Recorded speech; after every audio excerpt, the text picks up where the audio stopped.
এক রাতে দুই আগুন দেখল রাজধানীবাসী। মধ্যরাতে করাইল বস্তিতে পড়েছে শতাধিক ঘর। তাতে খোলা আকাশের নিচে রাত কাটাতে হয়েছে বাসিন্দাদের। এর আগে আগুন লাগে খিলগাঁও তালতলা মার্কেটের সমিলে।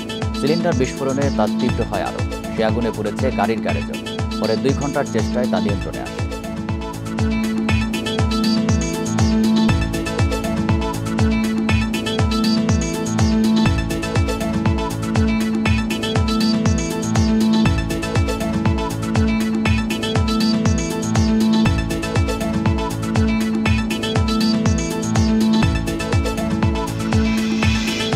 এ নিয়ে প্রতিবেদন থাকছে সংবাদে। স্বাগত সকাল 9টার বিরুদ্ধে ইন্ডিপেন্ডেন্ট সংবাদে। আপনাদের সাথে আছি আমি আলী আশরাফ। শুরুতেই জানিয়ে দিচ্ছি প্রধান শিরোনাম। মার্কিন সহায়তা বন্ধের পুনর্বিবেচনা চায় ঢাকা। বিকল্প খোঁজার পরামর্শ দিচ্ছেন বিশ্লেষকেরা।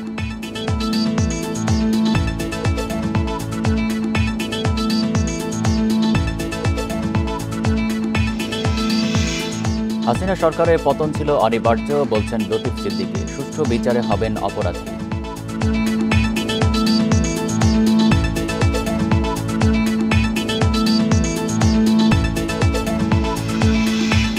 ঝিনাইদহে কমিউনিস্ট নেতা হানিফ সহ 3 জনকে গুলিতে হত্যা। চরমপন্থীদের দায় স্বীকার।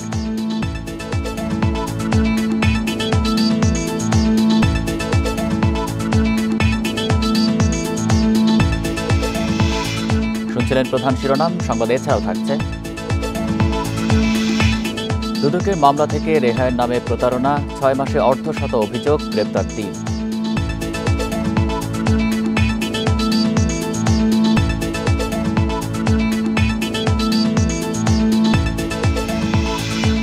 রেলের ইঞ্জিন সংকটে কন্টেইনার পরিবহনে অচলাবস্থা। বন্দরে জট, ব্যবসায়ীদের উৎকণ্ঠা।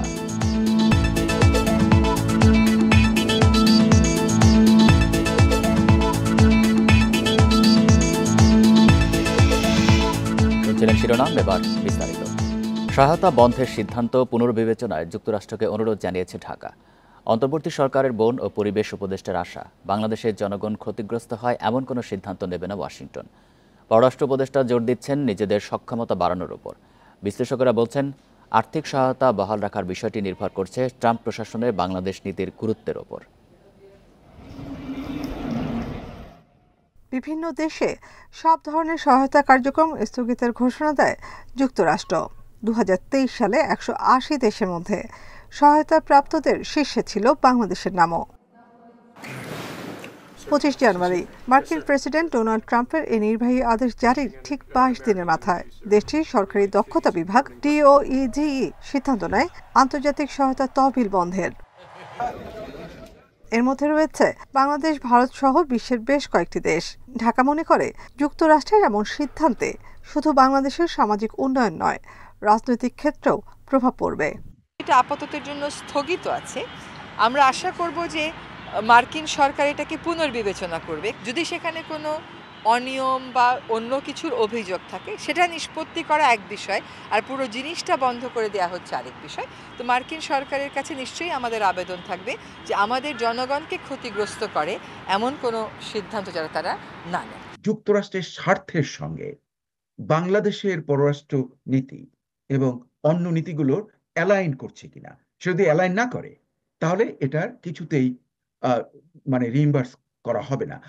অনুদানের ক্ষেত্রে যুক্তরাষ্ট্রে যে দল ক্ষমতায় আসবে, সেই অনুযায়ী নিজেদের সিদ্ধান্তে পরিবর্তন আনবে, এটা স্বাভাবিক বলছে পররাষ্ট্র মন্ত্রণালয়। এক্ষেত্রে একক কোনো দেশের মুখাপেক্ষী না থেকে বিকল্প খোঁজার পরামর্শ বিশ্লেষকদের। এবং আমাদের কিছু করার নেই। আমি মনে করি আমাদেরকে অবজার্ভ করতে হবে এবং আমাদেরকে মোডাস ভিভেন্ডি খুঁজে বের করতে হবে যে আমরা এর মাধ্যমে কি করে সার্ভাইভ করতে পারি। আমেরিকা দিতেই থাকবে আর আমিও ওইভাবে চলবো, সেই জায়গায় আমার মনে হয় পৃথিবী যাচ্ছে না। বিভিন্ন যেই সোর্স আছে সেগুলোকে দেখা, ঘরের ভিতরে কিভাবে আমার ফান্ড বাড়ানো যায়, অন্য কথায় আউট অফ বক্স থিঙ্কিং করা প্রয়োজন যদি ফান্ড রেজ করতে হয়। 50 বছরে বাংলাদেশের জনস্বাস্থ্য, শিক্ষা, জ্বালানি, পরিবেশ, খাদ্য নিরাপত্তা, প্রাকৃতিক দুর্যোগ সহ বেশ কিছু খাতে $8 বিলিয়ন বেশি সহায়তা দিয়েছে যুক্তরাষ্ট্র। Nafizatullah, Independent News, Dhaka. 5 আগস্ট আওয়ামী লীগ সরকারের পতন অনিবার্য ছিল বলে মন্তব্য করেছেন বর্ষিয়ান রাজনীতিবিদ, টাঙ্গাইল 4 আসনের সাবেক এমপি আব্দুল লতিফ সিদ্দিকী। সঠিকভাবে বিচার হলে শেখ হাসিনা অপরাধী হিসেবে চিহ্নিত হবেন বলেও মনে করেন তিনি। ইন্ডিপেন্ডেন্ট টেলিভিশনের সঙ্গে বিশেষ সাক্ষাৎকারে এসব কথা বলেন আওয়ামী লীগ থেকে বহিষ্কৃত এই নেতা। অন্তর্বর্তী সরকারের কার্যক্রম নিয়েও সংশয় জানান এই রাজনীতিবিদ। জুলাই আগস্টের আন্দোলনে আওয়ামী লীগ সরকারের পতন, শেখ হাসিনার পালিয়ে যাওয়া ও চলমান রাজনীতির খুঁটিনাটি নিয়ে কথা বলেছেন বর্ষিয়ান রাজনীতিবিদ ও বীর মুক্তিযোদ্ধা আব্দুল লতিফ সিদ্দিকী। তার খোলামেলা আলোচনায় উঠে আসে দেশের ইতিহাস, আওয়ামী লীগের রাজনীতি ও পতনের চুলচেরা বিশ্লেষণ। কথা বলেছেন অন্তর্বর্তী সরকার, দেশের ভবিষ্যৎ রাজনীতি ও দল থেকে বহিষ্কার হওয়া প্রসঙ্গেও। পরিণতি বর্তমান প্রেক্ষাপটে ডক্টর ইউনূসের সরকার প্রত্যাশা পূরণ করতে না পারলেও ৫ আগস্ট আওয়ামী লীগ সরকারের পতন প্রয়োজন ছিল বলে মন্তব্য করেন টাঙ্গাইল ৪ আসনের ৬ বারের নির্বাচিত সংসদ সদস্য। রাষ্ট্র ব্যবস্থায় আজকে যেমন অস্থিরতা মনে হচ্ছে, ইতিহাসেও হয়তো একদিন প্রমাণ হবে ৫ আগস্টের প্রয়োজন ছিল। এটা বিপ্লবও নয়, বিদ্রোহও নয়, গণ অভ্যুত্থানও নয়, গণবিস্ফোরণ। এই গণবিস্ফোরণের প্রয়োজন ছিল। এ সময় আলোচনায় উঠে আসে হাসিনা সরকারের পতন ও ভারতে পালিয়ে যাওয়া প্রসঙ্গেও। হত্যা, অমুক-তমুক মামলা করতেছে, এটা তো রাজনৈতিক প্রতিহিংসা বা একটা রাজনৈতিক কালচার। পরাজিতকে সবাই পদদলিত করতে চায়, কিন্তু সঠিকভাবে বিচার করলে সে অপরাধী সাব্যস্ত হবে। তার ইচ্ছায় হোক অনিচ্ছায় হোক, গণবিস্ফোরণের মুখে দেশত্যাগ করতে হয়। দলীয় ও ব্যক্তিগত স্বার্থেই মন্ত্রিসভা থেকে বাদ ও আওয়ামী লীগ থেকে ছিটকে পড়ার কারণ হিসেবে উল্লেখ করেন সাবেক মন্ত্রী।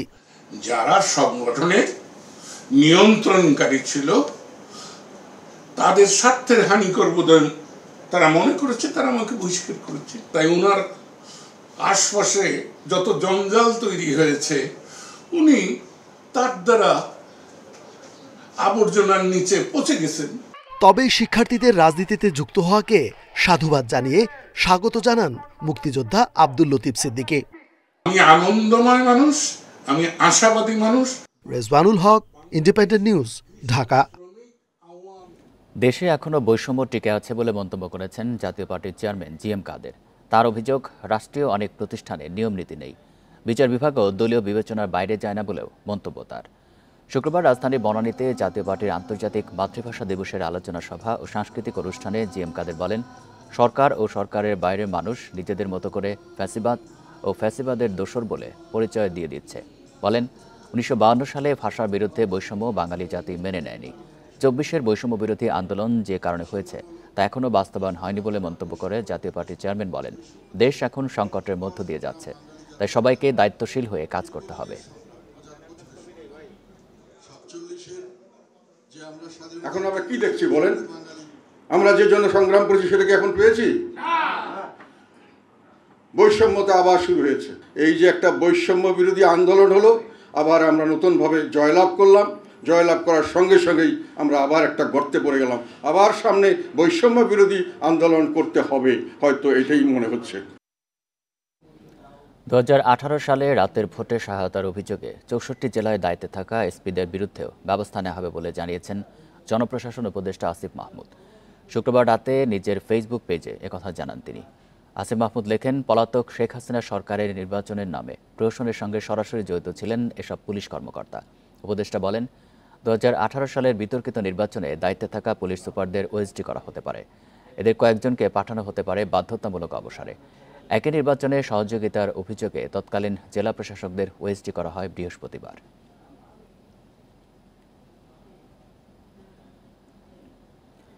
জামাতে ইসলামীকে দাবার গুটি হিসাবে ব্যবহার করতে চাইলে কোনো নেতাকর্মী তা মেনে নেবে না বলে হুঁশিয়ারি করেছেন দলটির আমির ডাক্তার শফিকুর রহমান। একই সঙ্গে তিনি জানান, তার দল কোনো বিশৃঙ্খলা করতে চায় না। জাতীয় প্রেস ক্লাবে ঢাকা দক্ষিণ জামাতের এক অনুষ্ঠানে তিনি একথা জানান। শহীদ দিবস ও আন্তর্জাতিক মাতৃভাষা দিবস উপলক্ষে সেখানে ফ্রি মেডিকেল ক্যাম্প ও আলোচনার আয়োজন করা হয়।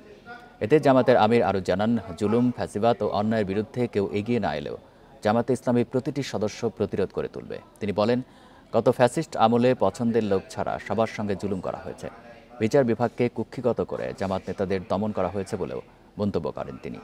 এমনকি মুক্তিযুদ্ধে শহীদদের নিয়ে রাজনীতি করলেও তাদের সঠিক মর্যাদা দেওয়া হয়নি বলে অভিযোগ তার।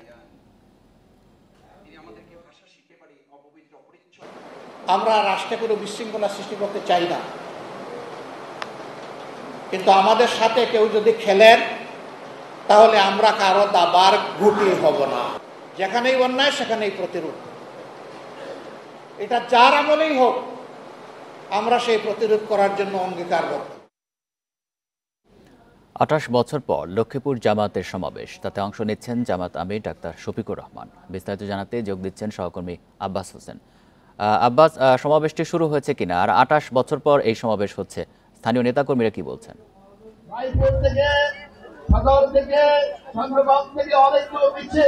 ইতিমধ্যে যে সমাবেশ শুরু হয়েছে, দীর্ঘ 28 বছর পর যে জামাতের যে গণজমাত হচ্ছে, এই সমাবেশ কিছুক্ষণ তারা শুরু করেছেন। এই সমাবেশ হচ্ছে লক্ষ্মীপুর আদর্শ সামাজ সরকারি উচ্চ বিদ্যালয় মাঠ রয়েছে, সেই মাঠে কিন্তু এখন পর্যন্ত যে কেন্দ্রীয় যে জামাতের নেতৃবৃন্দ রয়েছে তারা কিন্তু ইতিমধ্যে মাঠে এসেছেন।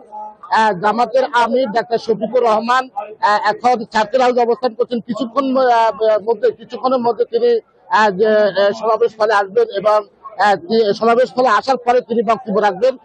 ইতিমধ্যে যে জেলার নেতৃবৃন্দ রয়েছে তারা বক্তব্য রয়েছে। কেন্দ্রীয় জামাতের শুরা সদস্য এবং সাবেক শিবিরের সভাপতি উত্তরের সেক্রেটারি ডক্টর রেজাউল করিম, আতিকুর রহমান এবং বক্তব্য দিচ্ছেন।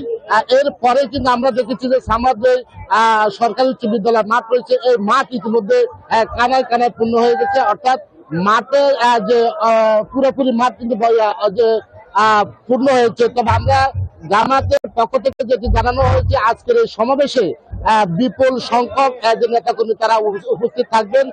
ইতিমধ্যে তারা উপস্থিত হয়েছেন। তবে আমি এই বিষয়ে কথা বলেছি, এখানকার যারা যে আজকের সমাবেশের যে আয়োজন করেছে জামাতের জেলা নেতৃবৃন্দের সাথে, তারা যেটি জানিয়েছেন যে আজকের সমাবেশের মাধ্যমে তারা যে দীর্ঘ 28 বছর যে প্রকাশ্যে লক্ষ্মীপুরে কোনো যে জামাতের কোনো মিছিল বা সমাবেশ করতে পারেনি, আজকে এই সমাবেশের মাধ্যমে তারা যে অতি তাদের যে কষ্ট সে কিন্তু লাঘব করে এমনকি বলছেন। পাশাপাশি জামাতুল ইসলামের পক্ষ থেকে যেটি জানানো হয়েছে, আজকের এই সমাবেশ ফলে তারা যে উপস্থিত হয়েছেন, কেন্দ্রীয় নেতৃবৃন্দ উপস্থিত হয়েছেন। কিছুক্ষণ পরে যে প্রধান অতিথি যে ডাক্তার শফিকুর রহমান তিনি বক্তব্য রাখবেন এমনকি জানিয়েছেন।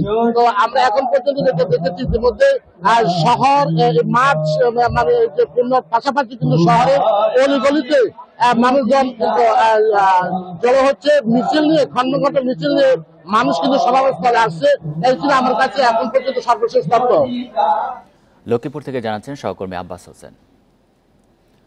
ঝিনাইদহের শৈলকুপায় পূর্ব বাংলার কমিউনিস্ট পার্টির আঞ্চলিক নেতা হানিফ আলী সহ 3 জনকে গুলি করে হত্যা করা হয়েছে। রাতে উপজেলার রামচন্দ্রপুর গ্রামে এই ঘটনা ঘটে। হত্যার দায় স্বীকার করেছে চরমপন্থী সংগঠন জাসদ গণবাহিনী। পুলিশ জানায় রাত 8টার দিকে শ্মশানঘাট এলাকায় গুলির শব্দ শুনতে পায় স্থানীয়রা। পরে পুলিশ ঘটনাস্থলে গিয়ে 3 জনের মরদেহ উদ্ধার করে। নিহতদের মধ্যে আরেকজন হানিফের শালক মোহাম্মদ লিটন বলে প্রাথমিকভাবে জানিয়েছে পুলিশ। বাকি একজনের পরিচয় শনাক্তের চেষ্টা চলছে বলে জানায় পুলিশ।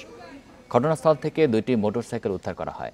দায় স্বীকার করে গণমাধ্যম কর্মীদের হোয়াটসঅ্যাপে খুদে বার্তা পাঠিয়েছে জাসদ গণবাহিনীর নেতা কালু।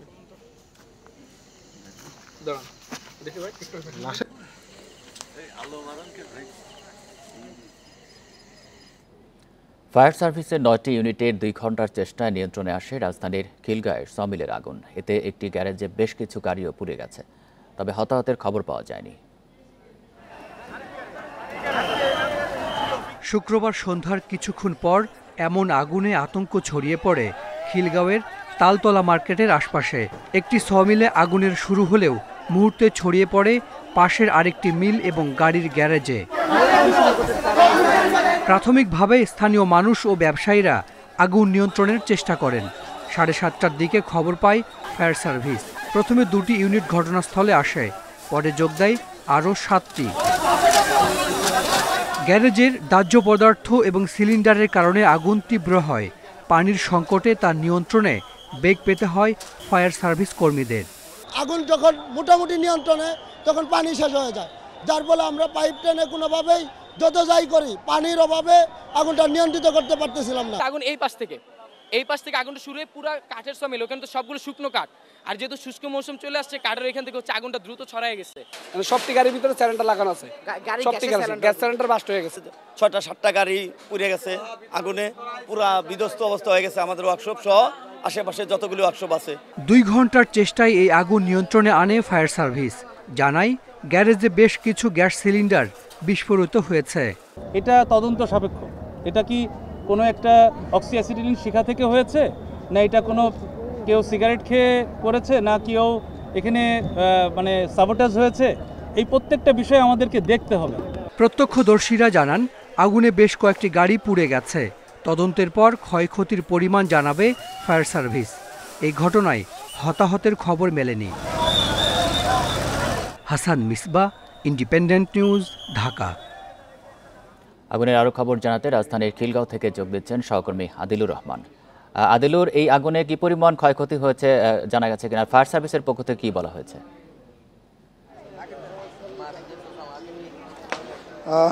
দেখুন, এখানে তো আসলে গতকাল যে ভয়াবহ অগ্নিকাণ্ডের ঘটনাটি ঘটলো, এই ভয়াবহ অগ্নিকাণ্ডের ঘটনায় কিন্তু আসলে প্রচুর ব্যক্তিগত যে গাড়িগুলো আছে বা পিকআপ ভ্যান আছে সেগুলো পুড়ে গেছে, এবং এগুলো আসলে মেরামতের জন্য এখানে গ্যারেজে রাখা হয়েছিল। এবং এই খিলগাঁওয়ের এটি আসলে একসঙ্গে কয়েকটি গ্যারেজ। আমি আপনাকে একটু আসলে কি পরিমাণ ক্ষয়ক্ষতি হয়েছে সেই জায়গাটিতে আসলে আগে একটু যেতে চাই। সেটি হচ্ছে যে আমরা একটি গ্যারেজে আসতে চাই, এবং সেই গ্যারেজটিতে আসলে কি কি ধরনের গাড়ি ছিল এবং কত দামের গাড়ি ছিল সেগুলো আসলে একটু দেখতে চাই। তাহলে হচ্ছে আপনি বুঝতে পারবেন যে কি পরিমাণ ক্ষয়ক্ষতি হয়েছে। আমরা ছবিতে আপনি নিশ্চয়ই একটি গাড়ি দেখতে পাচ্ছেন। এই গাড়িটা আসলে একদম পুরো ভস্মীভূত হয়ে গেছে। এই গাড়িটি আসলে এক্সিও, টয়োটার এক্সিও মডেলের একটি গাড়ি। সেই গাড়িটি আসলে একদম পুড়ে গেছে, এবং এখানকার ওয়ার্কশপে যিনি ছিলেন তিনি বলছিলেন যে এই গাড়িটির দাম প্রায় 18 লাখ টাকা ছিল। এখন 20,000 টাকা ওই গাড়িটি বিক্রি হবে না, তার কারণ হচ্ছে এটি আসলে পুড়ে গেছে। এবং এখানে এই গ্যারেজেরই এখানে একটি প্রাডো গাড়ি ছিল। সেই প্রাডো গাড়িটি এটি ওল্ড মডেলের একটি গাড়ি। এই গাড়িটির দামও হচ্ছে 25 থেকে 26 লাখ টাকা। এই গ্যারেজে প্রিমিয় গাড়ি ছিল, এই গ্যারেজে একটি পিকআপ ছিল, একটি নোয়া গাড়ি ছিল। তো এরকম অনেকগুলো গ্যারেজ এখানে রয়েছে, এবং প্রত্যেকটি গ্যারেজেই আসলে ক্ষয়ক্ষতিটি হয়েছে। এবং এখানে বলা হচ্ছে যে প্রায় 16টির মতো গাড়ি, সেই গাড়িগুলো আসলে পুড়ে গেছে। এবং সেই গাড়ির পাশাপাশি এখানে একটা সমিল ছিল, সেই সমিলটিও আগুনে ক্ষতিগ্রস্ত হয়েছে। এবং এখানে যেটি আসলে বলা হচ্ছে, এবং এখানকার গ্যারেজের যারা বলছেন তারা বলছেন যে যখন আসলে আগুন লেগেছে তারপরে ফায়ার সার্ভিস আসতে আসলে অনেকটা দেরি করেছে। এই দেরি হবার কারণে এখানে আগুনের ভয়াবহতাটা অনেক বেশি বেড়ে গেছে, যে কারণে তারা আসলে তাদের কিছু করা ছিল না, তাদের এখন অনেক ক্ষয়ক্ষতি হয়ে গেছে। আমরা গ্যারেজের মালিক যারা আছেন বা ওয়ার্কশপের মালিক যারা আছেন তাদের সঙ্গে যখন আসলে কথা বলছিলাম, তারা যেটি আসলে বলছেন যে এখানে তাদের নিজস্ব কিছু গাড়ি ছিল, বা বেশিরভাগ গাড়িগুলোই ছিল ব্যক্তিগত মালিকানাধীন গাড়ি, যারা মেরামতের জন্য এই গ্যারেজগুলোতে দিয়েছিলেন। এখন এটি আসলে তারা বলছেন যে তারা ক্ষতিপূরণ দিতে পারবেন না, ক্ষতিপূরণ দেওয়ার মতো সামর্থ্য তাদের নাই। যদি কোনো সরকারি কোনো সংস্থা বা কোনো জায়গা থেকে যদি আসলে তাদেরকে সহযোগিতা করা হয়, সেক্ষেত্রে আসলে তারা সেই সহযোগিতাটা বা সেই ক্ষতিপূরণটা দিতে পারেন। এছাড়া যে গ্যারেজগুলো ছিল সেই গ্যারেজগুলো তো আসলে পুরোপুরি ভস্মীভূত হয়ে গেছে। তো সব মিলিয়ে প্রতিটি যদি 16টি গাড়ি ধরা হয় তাহলে কয়েক কোটি টাকার ক্ষয়ক্ষতি আসলে হয়েছে। এছাড়া গ্যারেজের যেসব মালামাল ছিল সেই মালামালগুলো তো আছে, অর্থাৎ গাড়িতেই কয়েক কোটি টাকার ক্ষয়ক্ষতি আমরা এখানে দেখতে পাচ্ছি। এবং প্রত্যেকটি গাড়ি আসলে ছিল একটু পুরাতন গাড়ি, যেগুলো মেরামতের জন্য এই গ্যারেজগুলোতে এনে রাখা হয়েছিল। এবং এখানে একটি প্রথমে নাকি একটি ফুলকির মতো আগুনের ফুলকির পরে খুব দ্রুত আসলে আগুন ছড়িয়ে পড়ে, এবং এখানে সিলিন্ডার, গাড়িতে থাকা যে সিলিন্ডার, সেই সিলিন্ডার আসলে বিস্ফোরণ হয়। সিলিন্ডার বিস্ফোরণ হওয়ার কারণে অন্যান্য যে গাড়িগুলো ছিল সেই গাড়িগুলো আসলে অনেকটা ভীত হয়ে গ্যারেজ বা ওয়ার্কশপের যারা দায়িত্বে ছিলেন তারা আসলে বের করতে পারেননি সেই গাড়িগুলো। এরই মধ্যে সকালবেলায় এই যেসব গাড়িগুলো পুড়ে গেছে তাদের যারা মালিক আছেন তারাও এখানে আসতে শুরু করেছেন, এবং আজকে তারা হয়তো বা ওয়ার্কশপের মালিক এবং যাদের ব্যক্তিগত গাড়ি পুড়ে গেছে তারা বসে হয়তো একটা সিদ্ধান্ত নেবেন যে এটি এখন তারা কি করবেন। তবে গতকালকের যে ভয়াবহ আগুন, সেই ভয়াবহ আগুনে আসলে বেশ ক্ষয়ক্ষতি হয়েছে এই গ্যারেজগুলোর। তো আমার কাছে খিলগাঁও থেকে এটি ছিল এখনকার সবশেষ। খিলগাঁও থেকে জানাচ্ছেন সহকর্মী আদিলুর রহমান। রাজধানীর করাইল বস্তিতেও আগুনে পুড়েছে 100-র বেশি ঘর। তবে শুক্রবার রাতে লাগা সেই আগুনে ঘটেনি প্রাণহানি। বস্তিবাসীর দাবি, গ্যাস সিলিন্ডার থেকেই সেই আগুনের সূত্রপাত।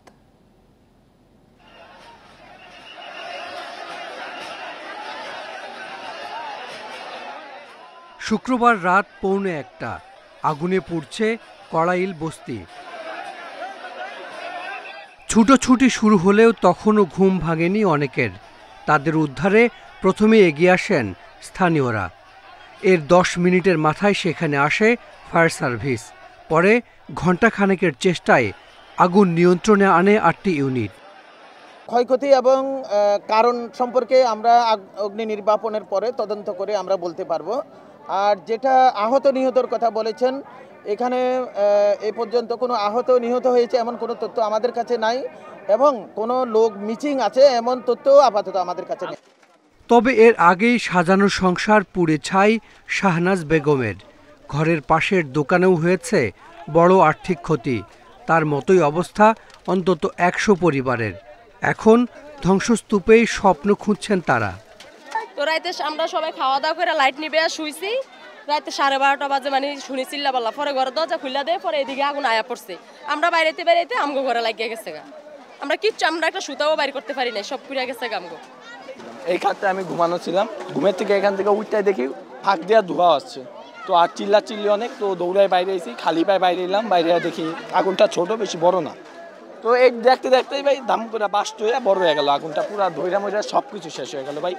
এই 10 মিনিটের ভিতরে সব শেষ। বাড়ানোর সুযোগ পাইছি না, পরে 2 জন আমার ভাঙ্গা বাইর করছে বেড়া।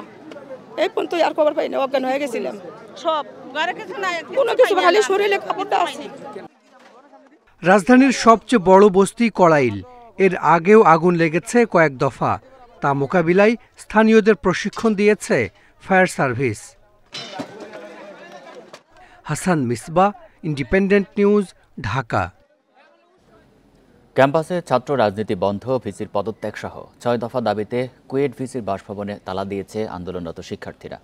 শুক্রবার রাত 8:30টার দিকে মিছিল নিয়ে উপাচার্যের বাসভবনে যায় তারা। এ সময় বাসভবনে ছিলেন না উপাচার্য। এদিকে দাবি আদায়ে ক্যাম্পাসে ছবিতে প্রতিবাদ কর্মসূচি পালন করেছে শিক্ষার্থীরা। 18 ফেব্রুয়ারি ছাত্রদল কর্মীদের সাথে সাধারণ শিক্ষার্থীদের সংঘর্ষে 50 জনের বেশি শিক্ষার্থী আহত হন। ঘটনার প্রতিবাদে দোষীদের শাস্তি, কুয়েট ভিসি, প্রো ভিসি পদত্যাগ ও ছাত্র রাজনীতি নিষিদ্ধ সহ 6 দফা দাবি তোলে শিক্ষার্থীরা। এতে 4 দিন ধরে চলছে অচলাবস্থা। সংঘর্ষের পর বিশ্ববিদ্যালয়ের পক্ষ থেকে 400 জনকে আসামি করে মামলা দায়ের হয়েছে। ঘটনা তদন্তে গঠন হয়েছে কমিটি। সংঘর্ষের জেরে 28 ফেব্রুয়ারি পর্যন্ত ক্লাস পরীক্ষা স্থগিত করে বিশ্ববিদ্যালয় কর্তৃপক্ষ।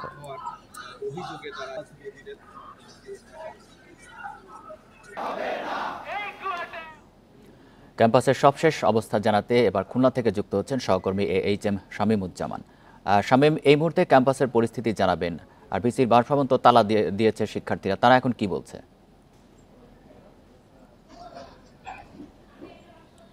গতকাল রাত 8:30টার দিকে কিন্তু আন্দোলনরত শিক্ষার্থীরা তাদের দাবি আদায়ের লক্ষ্যে ভিসির বাসভবনে তালা ঝুলিয়ে দেয়। তো এখনো আসলে তালা ঝুলানো অবস্থায় আছে। আর আমরা এই মুহূর্তে অবস্থান করছি কুয়েটের সামনে। কুয়েটের সামনে অবস্থান করছি, কিন্তু আসলে এখন এই মুহূর্তে কিন্তু কুয়েটের যে অবস্থা, কুয়েটের যে স্বাভাবিকভাবেই যে একটা শিক্ষা প্রতিষ্ঠানের যে অবস্থা থাকে, সেই স্বাভাবিক অবস্থাটা কিন্তু আসলেই নেই।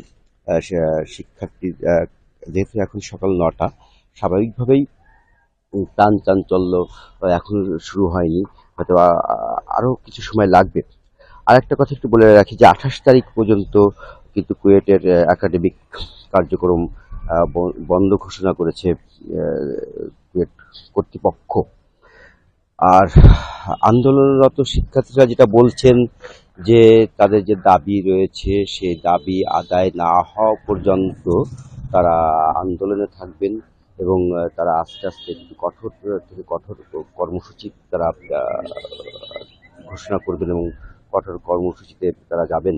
এবং তারা যেটা বলছেন যে আসলে তাদের যে যৌক্তিক যে দাবিগুলো আছে, সে দাবিগুলো কুয়েট কর্তৃপক্ষ কয়েকটা দাবি মেনে নেওয়ার ঘোষণা দিয়েছে, কিন্তু এখনো কিন্তু সেটা এখন বাস্তবায়ন হয়নি। তারা বলছেন যে যে ঘোষণাটা, সেই ঘোষণাটা এখনো কাগজে কলমেই আছে, কিন্তু বাস্তবায়ন হয়নি। এরপরে তাদের যে মূল যে দাবিটা ছিল, অন্যতম যে দাবিটা ছিল কুয়েট ভিসি, প্রভিসি এবং এবং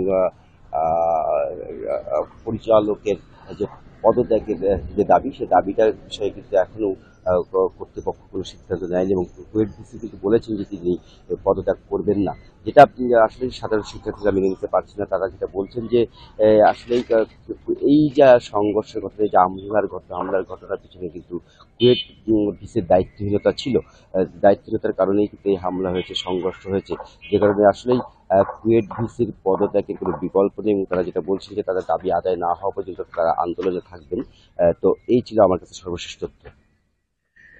খুলনা থেকে জানাচ্ছেন সহকর্মী AHM শামীমুজ্জামান। মহাসড়কে চলন্ত বাসে ডাকাতি ও শ্লীলতাহানির ঘটনার 3 দিন পর মামলা হয়েছে টাঙ্গাইলের মির্জাপুর থানায়। আসামি 8 থেকে 9 জনের সবাই অজ্ঞাত। তাদের মধ্যে নেই বাসের চালক, চালকের সহকারী ও সুপারভাইজারের নাম। অভিযোগ না নেওয়ায় প্রত্যাহার করা হয়েছে নাটোরের বড়াইগ্রাম থানার ওসিকে। ঢাকার গাবতলী থেকে ৩৫ যাত্রী নিয়ে সোমবার রাতে আমরি ট্রাভেলসের বাসটি যাচ্ছিল রাজশাহী। পথে সাভারের হেমায়তপুর থেকে 12 জন ও কালিয়াকোট থেকে উঠেন আরও 3 যাত্রী। রাত 2টার দিকে গাজীপুরের কালিয়াকোট চন্দ্রা বাইপাস এলাকায় পৌঁছালে 8 থেকে 9 ডাকাত দেশীয় অস্ত্র দেখিয়ে বাসের নিয়ন্ত্রণ নেয়। চালকের আসন দখল করে প্রায় 3 ঘন্টা ধরে চালায় ডাকাতি। পরে ভোর 4টার দিকে ডাকাতরা গাজীপুরের কালিয়াকোটের নন্দন পার্ক এলাকায় নেমে পড়ে। অভিযোগ আসে 2 নারী যাত্রীর শ্লীলতাহানির। শুক্রবার ডাকাতি ও শ্লীলতাহানির ঘটনা উল্লেখ করে মামলা করেন বাসের যাত্রী ওমর আলী। মহিলাদের কাছে কানের বালা টালা সেই বিভিন্ন টাকা পয়সা নিয়ে নিচ্ছে, কোনো বেজ্জতি করছেই, কোনো ধ্বংসন আমরা দেখি নাই স্যার। এখানে যারা ভিক্টিমাইজড হয়েছে তাদের সাথে আমরা যোগাযোগ করলাম এবং কারা কারা এই গাড়ির যাত্রী ছিল তাদেরকে আমরা ডিটেক্ট করলাম এবং কারা কারা ভিক্টিমাইজড হয়েছে সেগুলোর কিছু সদস্য যারা ভিক্টিমাইজড হয়েছে আমরা তাদেরকে পেয়ে আমরা দ্রুত সেই মামলা প্রক্রিয়া গিয়েছি। আশা করি খুব শীঘ্রই ইনশাল্লাহ এই ঘটনাটি ডিটেকশন করতে পারবো। এর আগে মঙ্গলবার যাত্রীদের অভিযোগের ভিত্তিতে আমরি ট্রাভেলস বাসটির সুপারভাইজার, চালক ও চালকের সহকারীকে আটক করে নাটোর পুলিশ। পরে বুধবার আদালতে তোলা হলে 54 ধারায় জামিনে মুক্তি পায় তারা। এদিকে চলন্ত বাসে ডাকাতি ও শ্লীলতাহানির অভিযোগ না নেয়ায় প্রত্যাহার করা হয়েছে নাটোরের বড়াইগ্রাম থানার ওসি সিরাজুল ইসলামকে। মামলা কেন নেয় না, আমাদের কেন সঠিক সময় জানায় নাই, আর এই থেকে আমরা মনে করি যে গাফলতি আমরা লক্ষ্য করছি। আমরা তারা উদ্যোগ করে নিয়ে আসছি থানা থেকে এবং তারা লাইন ওভার করে দিচ্ছি। আমরা চলন্ত বাসে ডাকাতি ও শ্লীলতাহানির ঘটনায় মামলায় 8 থেকে 9 আসামির সবাই অজ্ঞাত। Tanzil Hasnat, independent news. বাসে ডাকাতি ও শ্লীলতাহানির মামলা তদন্তে নিয়ে জানাতে টাঙ্গাইল থেকে যোগ দিচ্ছেন সহকর্মী মামুনুর রহমান। মামুন, পুলিশের তদন্তের অগ্রগতি কেমন? কারা এই ঘটনার সঙ্গে জড়িত কোনো ধারণা দিতে পেরেছে কি তারা? পুলিশের পক্ষ থেকে আনুষ্ঠানিকভাবে এখন পর্যন্ত আমাদেরকে জানানো হয়নি এই মামলার অগ্রগতি, কিন্তু আমরা আমাদের সোর্স থেকে যেটা জানতে পেরেছি যে একাধিক আসামিকে গ্রেপ্তার করা হয়েছে এবং খোয়া যাওয়া অনেক মালামালি উদ্ধার হয়েছে, এমনটি কিন্তু আমাদের যারা সোর্স রয়েছে তারা আমাদেরকে জানিয়েছে। এ বিষয়ে পুলিশের বেশ কয়েকজন ঊর্ধ্বতন কর্তৃপক্ষের সাথে কথা বলছি যারা জেলা পুলিশে কাজ করে। তারাও নাম প্রকাশ অনেক থেকেও অনেকটাই স্বীকার করে নিয়েছে যে বেশ কয়েকজন গ্রেপ্তার হয়েছে। পুলিশ সুপার সেটা আনুষ্ঠানিকভাবে ব্রিফ করবে গণমাধ্যম কর্মীদেরকে, এবং তাই কিন্তু আমরা জানতে পেরেছি। এর আগে বলি, এই মামলা হওয়ার পর থেকে কিন্তু টাঙ্গাইল জেলা পুলিশ, গোয়েন্দা পুলিশের বেশ কয়েকটি ইউনিট দেশের বিভিন্ন জায়গায় কিন্তু তারা অভিযান করে আসছিল, এমন তথ্য কিন্তু আমাদেরকে পুলিশ সুপার মোহাম্মদ মিজানুর রহমান জানিয়েছেন এবং তিনি গতকালকে যেটা নিশ্চিত করেছিলেন যে দ্রুততম সময়ের মাঝেই এই আসামিদের গ্রেপ্তার করতে পারবে এবং খুব দ্রুতই সেটা গণমাধ্যমের সামনে নিয়ে আসবে। যদিও আজ সকাল 9:30 পর্যন্ত এখন পর্যন্ত তিনি আনুষ্ঠানিকভাবে আমাদের কাছে কিছু জানায়নি, তবে আমরা আমাদের সোর্স থেকে যতটুকু জানতে পেরেছি যে একাধিক আসামিকে গ্রেপ্তার করা হয়েছে এবং খোয়া যাওয়া হচ্ছে আমাদের টাঙ্গাইল থেকে বাসে ডাকাতির সর্বশেষ। যাদেরকে গ্রেপ্তার করা হয়েছে তারা কোন এলাকার বাসিন্দা সে বিষয়ে কিছু বলেছে পুলিশ? পুলিশের পক্ষ থেকে এখন পর্যন্ত আমি আবারও বলছি আনুষ্ঠানিকভাবে আমাদের কাছে তারা বলেন, আমরা আমাদের সোর্স থেকে, আমাদের উৎস থেকে সেটি জানতে পেরেছি এবং উৎসটি অনেকটাই নিষ্কৃত বলে তবে তারা কোথা থেকে আটক করেছে, গ্রেফতার করেছে বা তাদের নাম ঠিকানা সেটা কিন্তু পুলিশের পক্ষ থেকে জানানো। টাঙ্গাইল থেকে জানাচ্ছিলেন মামুনুর রহমান। বগুড়ায় ট্রাক চাপায় রিকশা ভ্যানে 5 আরোহী নিহত হয়েছেন, আহত হয়েছেন আরও একজন। শুক্রবার রাতে বগুড়ার দুপচাঁচিয়া বাসস্ট্যান্ড এলাকায় এই দুর্ঘটনা ঘটে। পুলিশ জানায় নওগাঁ থেকে ছেড়ে আসা একটি ট্রাক দুপচাঁচিয়া বাজারে পৌঁছালে রিকশা ভ্যানটিকে চাপা দেয়। এতে ঘটনাস্থলে মারা যান ভ্যানের 3 আরোহী। পরে স্থানীয়রা আহত 3 জনকে উদ্ধার করে হাসপাতালে নিয়ে যাওয়া হয়। প্রাথমিক চিকিৎসা শেষে গুরুতর আহত অপর 2 জনকে বগুড়া শহীদ জিয়াউর রহমান মেডিকেলে নিলে চিকিৎসক তাদের মৃত ঘোষণা করেন। এদিকে নরসিংদী রায়পুরায় বাসের ধাক্কায় মোটরসাইকেলের 2 আরোহী নিহত হয়েছেন। পুলিশ জানায় ব্রাহ্মণবাড়িয়া থেকে ছেড়ে আসা ঢাকাগামী একটি বাস মোটরসাইকেলটিকে পেছন থেকে ধাক্কা দেয়। এছাড়া নাটোরের বড়াই গ্রামে বাস মাইক্রোবাস সংঘর্ষে 10 জন আহত হয়েছেন।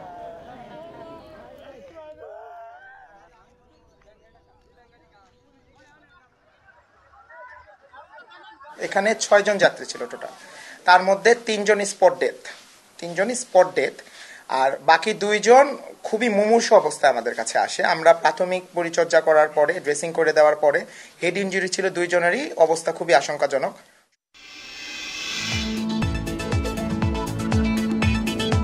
চ্যাম্পিয়ন্স ট্রফিতে আজ মেগা ম্যাচ। লাহোরে চোট জর্জরিত অজিদের মুখোমুখি হচ্ছে ছন্দহীন ইংলিশরা। বরাবরই ফেভারিট অস্ট্রেলিয়ার এবার নেই কামিন্স, হ্যাজেলউড, স্টার্ক ত্রয়ী।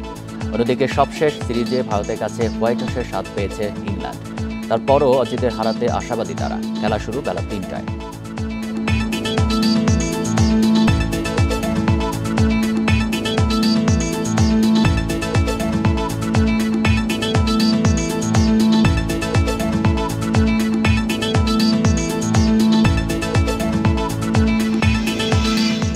এ নিয়ে প্রতিবেদন থাকছে সংবাদের পরের অংশে। দুর্নীতি দমন কমিশনের কর্মকর্তাদের নাম ভাঙিয়ে প্রতারণায় নেমেছে একটি চক্র।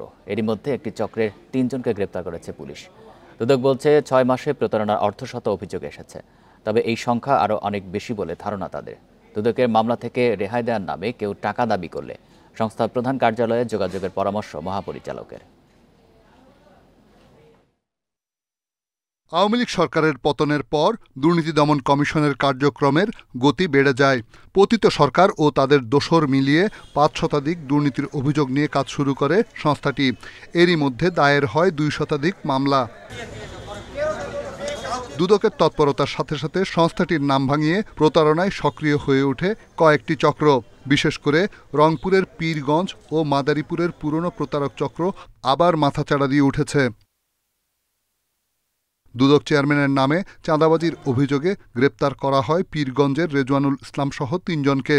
দুর্নীতি দমন কমিশনের যদি কোনো ব্যক্তির বিরুদ্ধে বা কোনো অনুসন্ধান গৃহীত হয়ে থাকে তাহলে অবশ্যই তারা আপনার সাথে লিখিতভাবে চিঠি দিয়ে যদি বক্তব্য নেওয়ার প্রয়োজন হয় আপনাকে চিঠি দিয়ে বক্তব্য নেওয়ার জন্য বলবে, অফিসে আসতে বলবে। কখনোই আপনাকে টেলিফোন করে বলবে না যে আপনার নামে একটা অভিযোগ এসেছে, আপনি এসে দেখা করেন, আপনি এখনই যোগাযোগ করেন, মাননীয় চেয়ারম্যানের কাছে ফাইল এখনই চলে যাবে।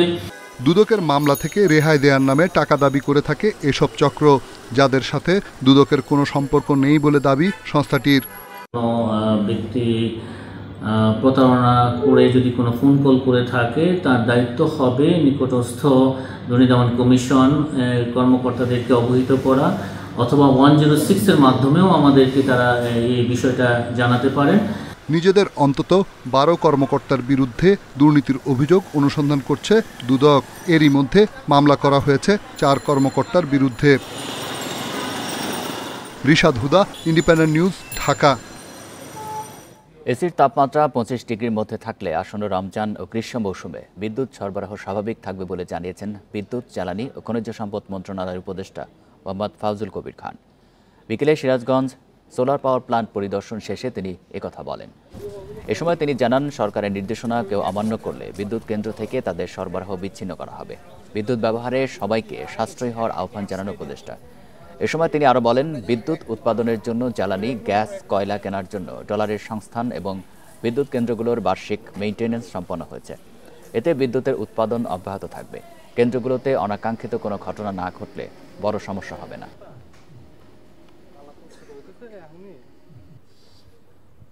আমরা বলি না যে ব্যবহার করতে পারে তা না, কিন্তু ওই যে 25-এ যাতে রাখবে, এবং এটা করলে আমরা 2-3 হাজার মেগাওয়াট বিদ্যুৎ সাশ্রয় করতে পারবো।